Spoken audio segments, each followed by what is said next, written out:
धन्यवाद।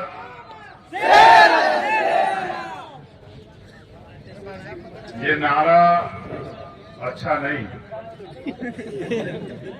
जब से ये लगना शुरू हुआ तब से हमने इसका विरोध किया। इसलिए शेर कभी आपने देखा? अगर सच में यहाँ शेर आ गया तो आप लोग यहाँ रुकोगे? शेर आया तो आपको ढूंढना पड़ेगा। दूसरी बात, शेर का अपना नेचर होता है। शेर हमेशा अपने से कमजोर को मारकर खाता है। और हम जो लड़ाई लड़ते हैं वो उनकी लड़ाई लड़ते हैं जो कमजोर, जिनको गिराया गया, जिनको सताया गया, जिनकी हिस्सेदारी कम, जिनको आगे बढ़ना चाहिए। तो इसलिए नारे व्यक्ति के व्यक्तित्व को प्रभावित करते हैं। आपका नारा होना चाहिए कि राजस्थान खुशहाल कैसे बने, राजस्थान तरक्की कैसे करे, नौजवानों को रोजगार कैसे मिले, बहन बेटियों का सम्मान कैसे सुरक्षित रहे, बहनें माएं कैसे सशक्त हों, किसान को उसकी फसल के दाम कैसे मिले, मजदूर को न्यूनतम वेतन कैसे मिले, बेहतर पढ़ाई आपको कैसे मिले, बीमारी के बाद बेहतर इलाज आपको कैसे मिले, और राजस्थान भ्रष्टाचार मुक्त हो। उसका नारा आप लगाओ। और नारा लगाने से काम नहीं चलेगा। अगर आप अपनी वोट का सही इस्तेमाल करोगे तो ये काम बहुत आसान। मैं धन्यवाद दूंगा बादलपुर के सम्मानित क्षेत्रवासियों को, इस मंच पर उपस्थित आरएलपी, एएसपी, भीम आर्मी के सभी सम्मानित नेतागण, मेरे साथ चल के आए हमारे प्रदेश के प्रभारी भाई सतपाल चौधरी जी, भीम आर्मी के राष्ट्रीय महासचिव भाई कमल सिंह वालिया जी, भाई विकास जी,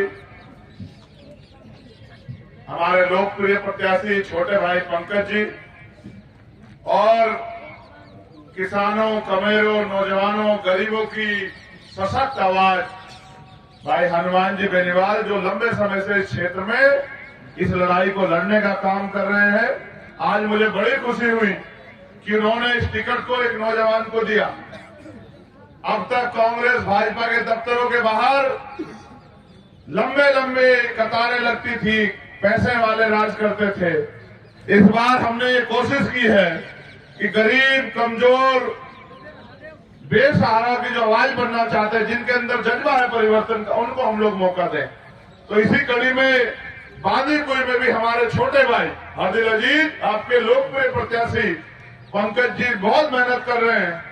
उनके प्रोग्राम को फेल करने का काम भी यहाँ के ताकतवर पार्टी के लोगों ने किया। लेकिन ये तो जनता है, जनता जिसके साथ रहती है वो फेल नहीं होता है। चुनाव आ गया है, आप वोट देके फैसला करेंगे। अगर आपने अपनी वोट का सही प्रयोग किया, आप सब जिम्मेदार समझदार लोग हैं। बड़ी संख्या में नौजवान यहाँ हैं, बुजुर्ग यहाँ हैं। मेरी बाईं तरफ हमारी बहनें, माएं यहाँ खड़ी हैं। आप 2 रुपए का सामान खरीदते हो, 4 बार सोचते हो सामान में कोई कमी तो नहीं है। आप कोई सामान लेने जाते हो, 20 बार उसका रैपर उठा पकड़ के देखते हो, खुला हुआ तो नहीं है, खराब तो नहीं है।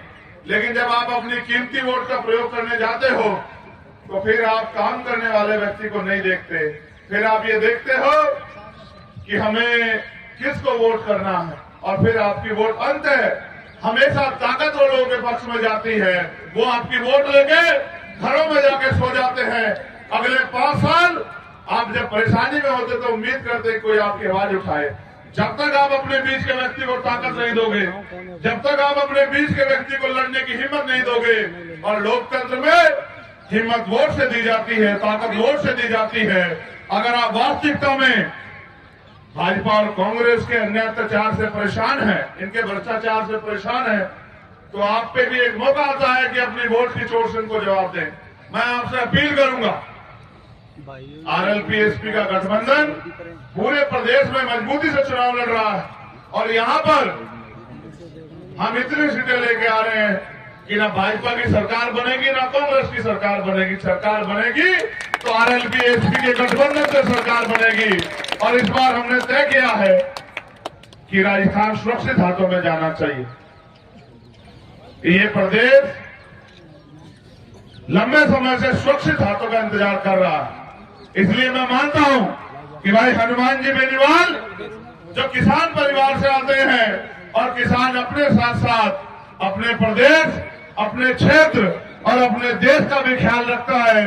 वो फसल उगाता जरूर है, लेकिन उसकी फसल से पेट दूसरों का भरता है। इसलिए मैं आग्रह करूंगा कि इस बार जब आप 25 तारीख को वोट डालने जाएं, हमारे गठबंधन का निशान है यहाँ बोतल, अपना एक एक वोट बोतल के निशान पर डाल के भाई पंकज जी को कामयाब बनाए और हनुमान बेनीवाल और मेरे हाथों को मजबूत करें। हमारी मजबूती राजस्थान के नए भविष्य का फैसला करेगी।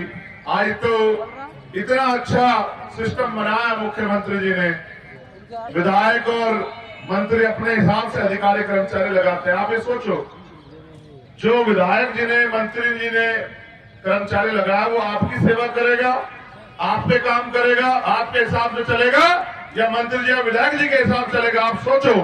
ये पूरा सिस्टम इसलिए बनाया है कि विधायकों के दबाव में ईमानदार अधिकारियों से गलत काम करवाए जाएं। लेकिन मैं अधिकारी कर्मचारियों का भी धन्यवाद करूंगा। कहीं कहीं तो वो कमजोर पड़ जाते हैं, लेकिन कहीं कहीं वो गरीबों के हितैषी बन के उनकी लड़ाई लड़ने का काम करते हैं। लेकिन उनको सही और सशक्त आवाज, जिम्मेदारी से संविधान के अनुसार काम करने का अधिकार कब मिलेगा?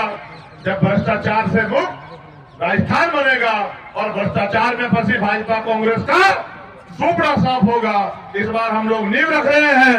मैं आपसे अपील करूंगा, भाईचारे के राजस्थान के लिए, अमन चैन के राजस्थान के लिए और गरीबों कमजोरों को स्वाभिमान सम्मान का जीवन दिलाने के लिए, बहन बेटियों के सम्मान के लिए अपनी वोट को आजाद समाज पार्टी आरएलपी के गठबंधन और उसके प्रत्याशी को देकर अपनी कीमती वोट से उसको कामयाब बनाए और अपने भविष्य की लड़ाई और अपने वर्तमान को मजबूत करने के लिए अपना 25 तारीख को अपना फैसला गठबंधन के पक्ष में ले। बहुत बहुत धन्यवाद।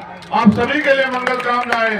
आप लंबे समय से यहाँ जुटे हुए हैं और हमारे पास भी सभाएं हैं। हेलीकॉप्टर वाले साथी मना कर रहे थे कि विजिबिलिटी नहीं बचेगी। इनकी जिद थी कि मैंने पंकज से कमिटमेंट किया है, वहां जो लोग हैं वो मेरा इंतजार देख रहे हैं, मैं जरूर जाऊंगा। मैं धन्यवाद देता हूं इस संकल्प के लिए भाई हनुमान जी बेनीवाल का कि वो आपसे इतना प्यार करते हैं, और उस प्यार को वोट की ताकत से आगे बढ़ा दो, फिर देखो कि राजस्थान में कितने काम होते हैं। बहुत बहुत धन्यवाद। जय भीम, जय भारत।